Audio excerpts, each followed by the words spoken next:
Purposely. Your life, God's purpose. Listen at purposely.com. Hi, welcome to Shaken. I'm Steve Sunshine. If life has you asking God questions like, where are you? Or why did you let this happen to me? You're in the right place. Shaken is full of honest conversations and stories for real hope, not pat answers. We look at suffering pretty unflinchingly, but we also point you to Jesus, the source of hope and comfort in any circumstance. Yes, he didn't give me, specific answers per se for, why I'm suffering in each specific instance, but he would always comfort me with macro reasons for suffering. Like, for example, when Paul says in 2 Corinthians, our light and momentary struggles are creating an eternal weight of glory. Such a vague verse, but it has so much meat packed into it in terms of how God is using my suffering for a purpose. And if I didn't have those nuggets from God where he spoke to me in a timely way or a devotional, I don't think I would still be clinging, but he gave me that reassurance at every step of the journey. So no matter how bitter I got, I couldn't turn away because I knew that God is telling me there's a purpose for this. Lara Silverman has a rare neurological disorder. She lives in a constant and severe state of vertigo. It's cost her her career and left her mostly homebound. Tragically, the disorder is not the only source of grief in her life. She also lost her husband of 1 year to cancer. Yet it would be hard not to describe Lara as a joyful person. She shares about her journey in her new book, Singing Through Fire, finding surprising joy in life's darkest trials. I went to law school. I went to Stanford Law School, and I really enjoyed my time there. I always wanted to be a federal prosecutor. I worked at a big law firm for a few years, worked for 2 federal judges, and so, doing high-stakes litigation, I loved it. And then right when I got the federal prosecution job, about 2 weeks in, I fell mysteriously ill with a rare neurological disease. And I had been healthy as a horse for 30 years, so it was quite strange. At age 30, I just got slammed right at the start of the job. And from there, things went downhill. And that's when my sort of last 8 years of suffering started. But I'm also an actor and a comedian. I love acting. I've been in, maybe 30 musicals and dramas since I was 8 years old. I love playing the zany characters, community productions, some professional productions. It's more of a hobby, obviously. But, even while I practiced law, I got to be in a few plays, which was so much fun. And, it's like a stress release. So, do you have a favorite play that you've been in? Oh, absolutely. I played Eliza Doolittle in My Fair Lady in high school, and that was, one of my first lead roles. I was only 16, but I just loved it because I love British accents. I love the role. I love the musical. Just fantastic music. That's awesome. That's really cool. So tell us about this neurological disease. That's interesting to me in particular because I have Parkinson's. Right. So it's basically I have very severe nonstop chronic vertigo, and we don't have a proper diagnosis. I've been hospitalized twice. They've given me maybe 12 different diagnoses. We've tried maybe, 50 treatments and nothing worked. In fact, many of the treatments made me worse. So that's what makes me think we have the wrong diagnoses. But the bottom line of what I'm experiencing is the world kind of turns around me nonstop in a chronic fashion. So right now I'm sitting up. But when we're done with this call, I'm going to slam back down on that bed over there because I can only tolerate sitting up for an hour max, sometimes 2. It really depends. But it's basically it's neurological. It has to do with the connection between my ear and my brain. Something in my ear gives a faulty signal to my brain such that I cannot process where I am in space. And you can imagine we've done MRIs, CAT scans. The doctors did find that I have 2 holes in my ears. And apparently as you age, for some people, it's a very rare condition. But apparently as that bone dwindles down, it can cause spatial awareness problems. So that's where I am. And it's been 8 years. And that's constant. It's constant. Yeah, even when I'm laying down, I feel like I'm on a boat where it's just like wild waves. How are you able to, how does that affect your life in terms of being able to just to enjoy things? it's huge. I mean, for the first 4 years of this illness, I was completely bedridden. I mean, literally on a bedpan with my mother nursing me. And that's when we were trying maybe 40 pharmaceuticals, and they all made me worse, which prolonged, the situation in terms of how I couldn't move, because the minute I sat up, the world started spinning harder. And that's still the case, but now I can kind of tolerate it more. It's hard to explain, but it affects my life in the sense that, I can go on walks. I can, do the simple things, but many things will aggravate the symptoms. Like I can't bring my neck down. So if I'm cooking, I have to be very conscious, of where I'm looking, and my mom will have to help me. So it's disabling, but at least nowadays I'm walking again, because I used to be completely bedridden. How long were you bedridden for? For 3 years. In my parents' bedroom. And I was bedridden for 2 years, and then COVID hit. And you're going to laugh, but my parents and I were almost happy that everyone else was strapped in their own houses too, because we were kind of bitter that we had been suffering for so long. And yeah. Wow. So your book is called Singing Through Fire. And you've been through a few fires. This is one. Another one was the illness that your husband had. Well, what was fascinating was, after being bedridden for 3 years, I just felt a call to start sitting up, to try again, even though the last time I had sat up, I had been hospitalized. So you can imagine I didn't want to try again. But I just started trying, and somehow, the Lord sustained me. I mean, I haven't seen healing, but I've been able to tolerate things more. I think the Lord, it's kind of like Paul's thorn in the flesh. I've really felt God kind of hold me up every time I sit up, even though the symptoms get worse. Mm-hmm. But at that time, the youth leader at my church, he's a biochemical engineering PhD, and just a very faithful man of God who was 4 years older than me. He started visiting me to kind of give me spiritual encouragement. We were acquaintances, and we just really got along really well. And, we were both single, and I don't know, we just kind of, started holding hands at one point, because we were both suffering so greatly, and we just fell in love. And you can imagine we prayed desperately on, like, is this even godly? Should we even be moving forward? Because my husband at that time had terminal cancer. And he had already had cancer as a child. So this was his second run with it. But he was such a faithful, I've never seen anyone with God, Christ-like faith. He was facing death so valiantly, as if it's just another day in his, checklist. And our whole church community was watching it. And long and short of it is, God called us to get married. We felt like a total peace and encouragement, in fact. And God really blessed our 1 year marriage. He died a year later, exactly. But in that 1 year, God gave us so many victories. Even amidst all of the hospitalizations and all of the lows, we got to raise $13,000 for Haiti at a gala fundraiser. We got to sing 3 jazz performances at church. We just utilized all the time we had for God's glory. It's hard to describe, all the highs and lows, but God was walking with us every step of the sorrow. Wow.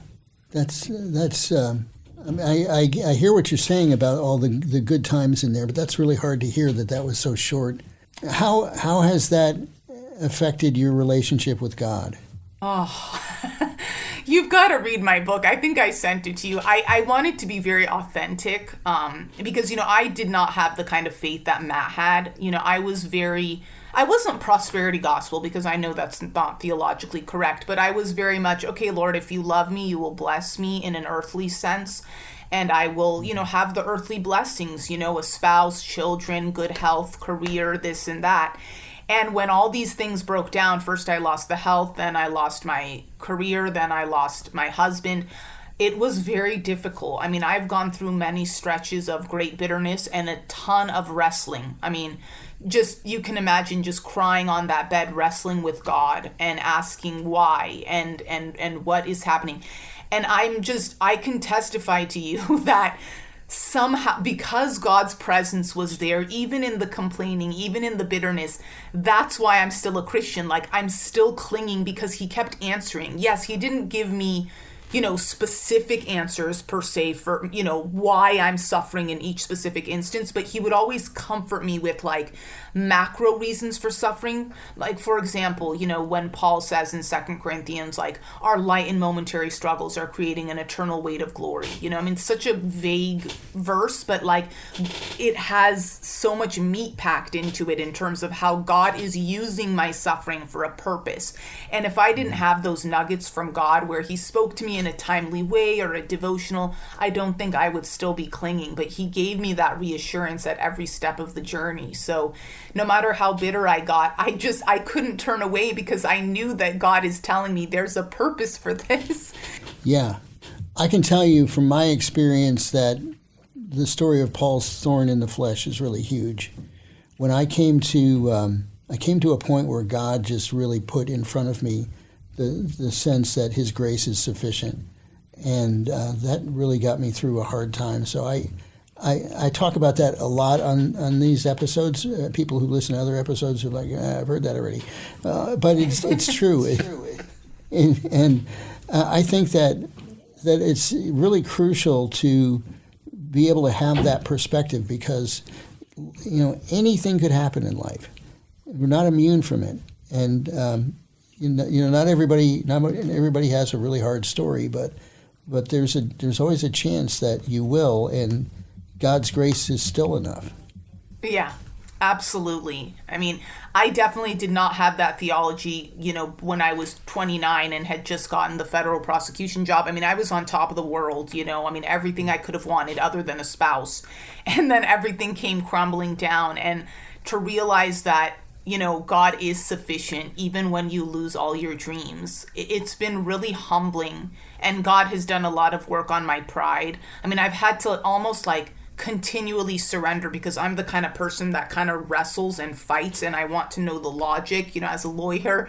Like all the suffering just doesn't make sense to me. I definitely did not react the way Job did, in the beginnings. And even, just every time I had a new loss, it felt like a new scar. So, but I feel like you're catching me now sort of on the tail end when I had time to process all the grief in this book and kind of, work through it with the Lord and see, what he might possibly have been working and also working in me, just to change me to be a dramatically different person than I was, 8 years ago. Yeah, for sure. So what does today look like? You're obviously able to sit up now. What do you do that you enjoy? Well, so when Matt died exactly a year ago, I was in a total pity party. I felt the Lord's peace. God was really comforting me, but I was also extremely just, you can imagine, the sorrow. And I felt a nudge from the Lord to have joy in grief because that was one of the main themes God gave me and Matt during our marriage. And so I was sitting in my living room and my family is my parents are very funny. We love humor and we're Armenian. And so I came up with this idea, why don't I just start putting comedy skits on Instagram?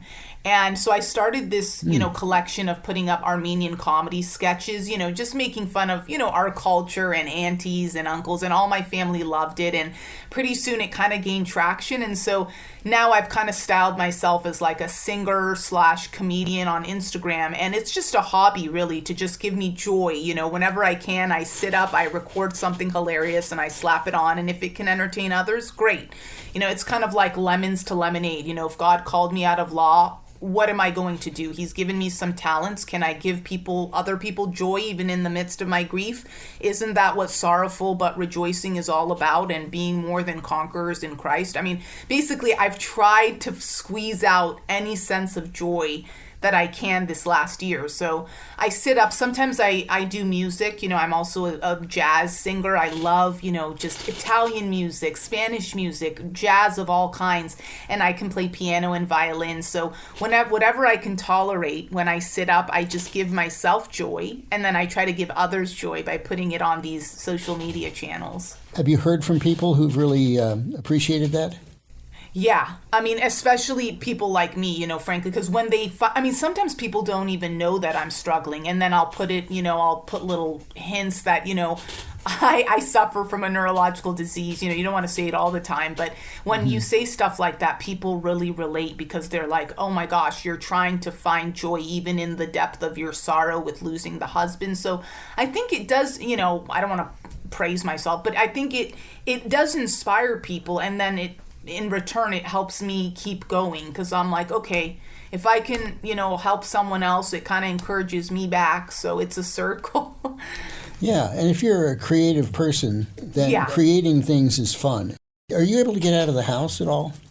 So I can only do a car ride once a month because the motion of the car makes my brain spin harder. It's very painful every time I step in a car. So I'm still kind of isolated, but my family is wonderful. I live with my parents. We have fun in this house. You know, I feel like Paul, who was like housebound, but I do get to go out once a month. It's like the big car ride. We choose a place to go, whether it's Safeway or wherever, or a dinner, and we just do it. So, and I can walk around my neighborhood. I can walk. So, so once a month, Safeway is really one of the choices, huh?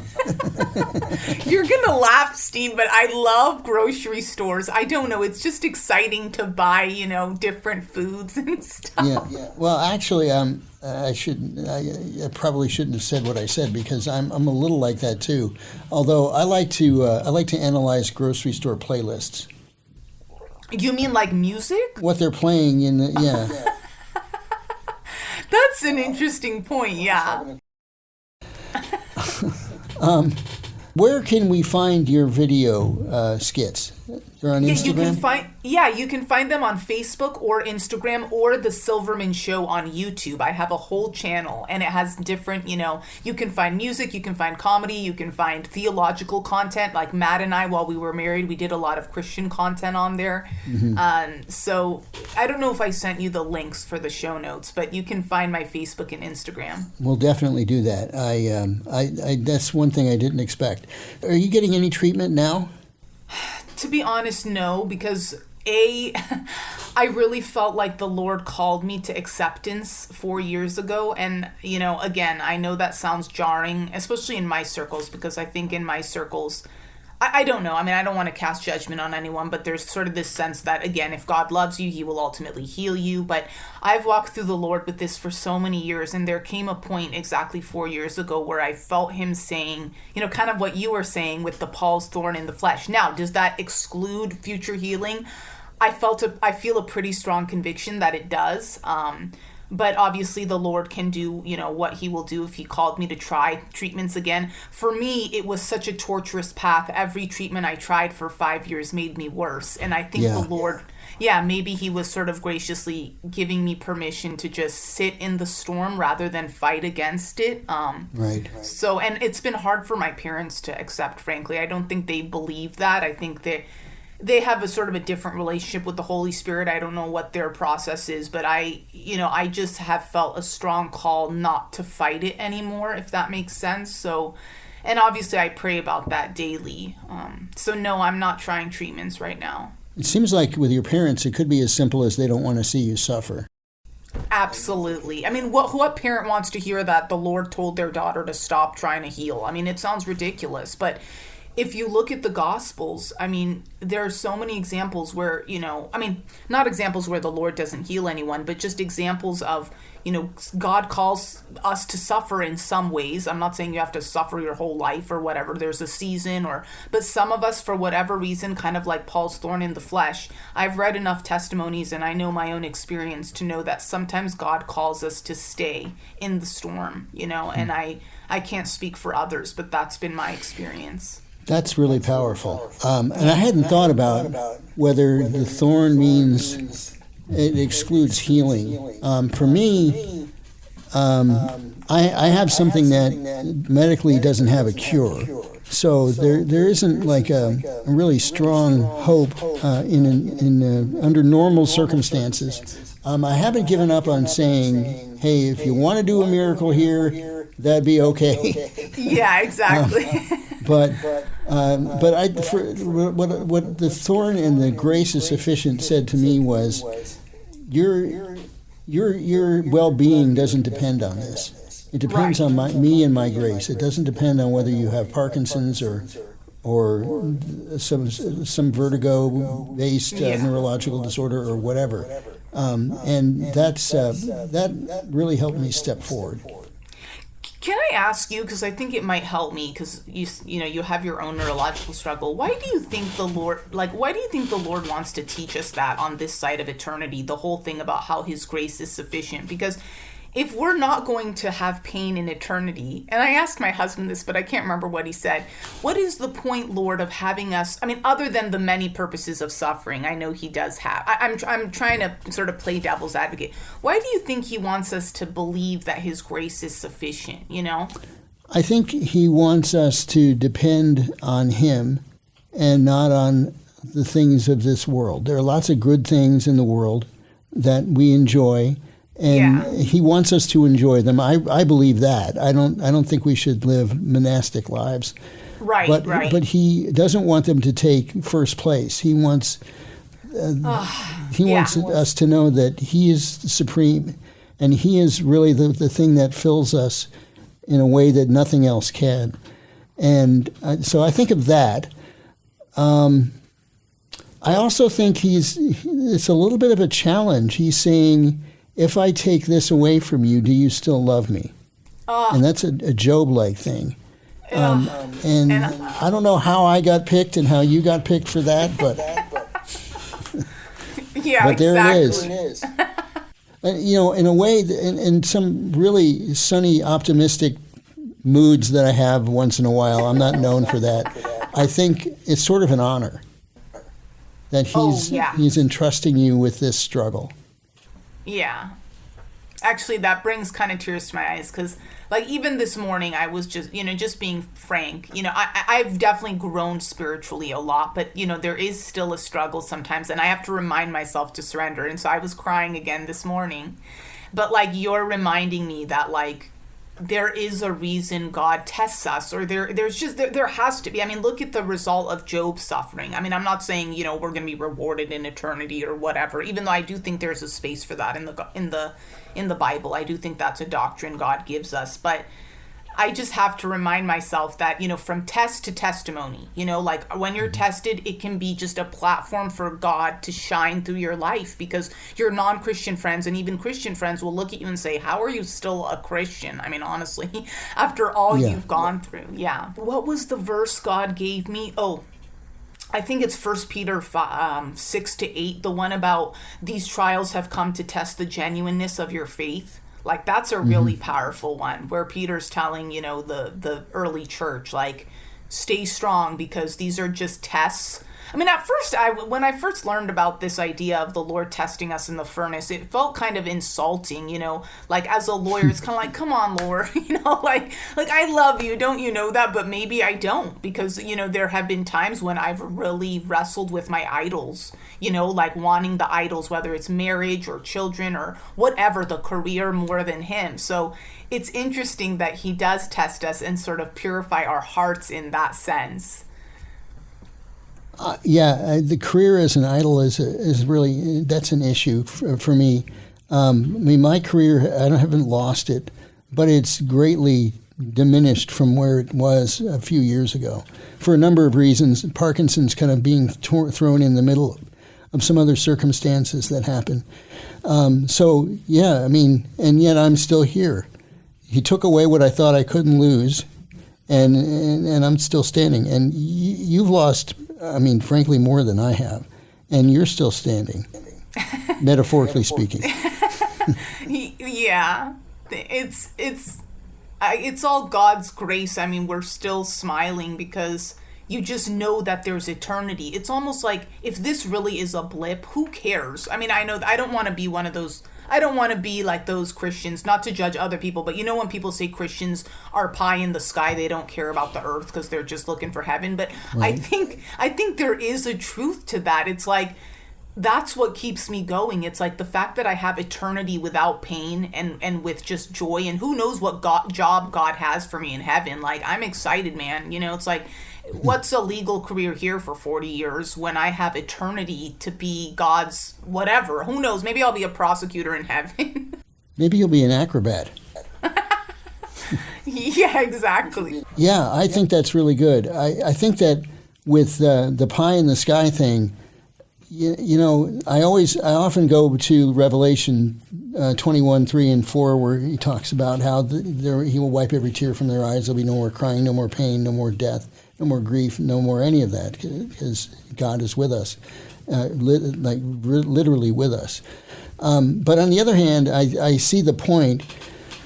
I mean, we are supposed to care about our neighbor. We are supposed to care about, injustice and things like that, which brings me to another question and another place we have a commonality, I think. Tell me about your involvement with Haiti. Oh, so my husband was a missionary to Haiti for 11 years when he became a Christian when he was 20, and then he joined a ministry called Chi Alpha, and the leader named Winston Buey was a Vietnamese missionary to Haiti. God had just called him, put it on his heart. And so, maybe they went, Matt only went once a year, but Winston's team, went maybe, and they still go, maybe 5 times a year, and they go and they feed the people. They have a missions program there. They just started a school through a program called Impactful Missions. So Matt had such a heart for the Haitian people. And when we got married, obviously I can't fly. We didn't, and he was going through cancer. So I never went to Haiti, but it was a big part of my husband's life for a good decade. And in fact, the money that we raised, so for our 1-year anniversary, 3 months before Matt died, we hosted a fundraiser at our church for Haiti. So we turned our 1-year anniversary into a fundraiser for Haiti, and we raised $13,000, and it all went to the school they're building there. So we took, like I said, like one of Matt's favorite verses was, what was it, Ephesians? No, the one about make the most of every opportunity, for the days are evil. Mm-hmm. Yeah. And so we said, hey, maybe for our 1 year, because we're both still alive and still here, let's turn it into, let's get people to donate. And so I'm just trying to show you how, God really used even just that 1 year. Haiti got my attention because our son is from Haiti. Oh, yeah. Tell me about that. Well, back when we had a daughter, we had biologically, it didn't look like we were going to have another child, and God started laying adoption on our hearts, and my wife and I looked at foster to adopt and some stuff through the system, and doors kept closing for a number of reasons. I probably don't want to get into the weeds on that, but we ended up finding out about international adoption. And part of that came from a concert done by a Christian artist named Stephen Curtis Chapman, who is a big adoption advocate. And one thing led to another. I had gone on a mission trip, was particularly broken for people living in developing nations. And around the time this all was happening, my wife thought we were going to adopt a girl. And she was looking through a waiting child program at a adoption agency website, and she saw this little boy from Haiti, and she thought, "Oh, your mom's going to love you," and just kept going. And then when she was praying later, after some other doors closed, she said, "What of this is of our will, not of yours?" And she said, "Is it the country?" Because we had looked at Vietnam. Is it the gender? And when she said gender, his face popped into her head again. And wow. So we changed gears. And wow. It took 3.5 years to get him home, because the system is just red tape and chaos, particularly down there. Unbelievable. Wow. Now I think it's probably maybe almost impossible, the way things have changed since then. But in 2008, he came home. He's 20... Wait a minute. This is not good. He is 22 and drives for Amazon. Oh, that's cool. Oh, that's so amazing. Adoption is such a beautiful, it's just such a picture of what God did for us. Yes, it is. So your book, I do have it, and I've started it. I haven't had time to get all the way through. It is really engagingly written, and I think people need to read this book. It's called Singing Through Fire. How can you get it? What's the best way to get a hold of it? Yeah, so people can get it in the show notes, the description, but you can also just go to Amazon.com and type in Singing Through Fire by, and you should find it. It's by Lara Silverman, Lara, and then Silverman. And so you can get it on Amazon, and it's available internationally on all Amazon platforms. Very good. And we will also post where to find you on Instagram and Facebook so we can all have a good laugh, because that sounds like fun too. And I really appreciate you. You're really remarkable that you've been able to handle this the way that you have, and that God has worked in your life the way that He has. And I'm really thankful that you decided to come on the show. Thank you so much. I mean, I'm honored that you're giving me a platform to share my testimony, because that's essentially what it is. It's just giving God the glory. So thank you so much. Laura, thank you. I really mean it. I feel like this is a really good episode. Yeah, this was so much fun. I mean, I love public speaking. I grew up doing speech contests, so I love interactions like this. Cool. Well, maybe we'll do it again. Yeah, I'm totally open. Thank you for listening to Shaken. If you know someone who's asking questions like, why did God allow this to happen? Is God angry at me? What do I make of my suffering? Would you please share Shaken with them? You can help more people find Shaken by liking and subscribing and reviewing this podcast. You can find more episodes at purposely.com or wherever you get podcasts.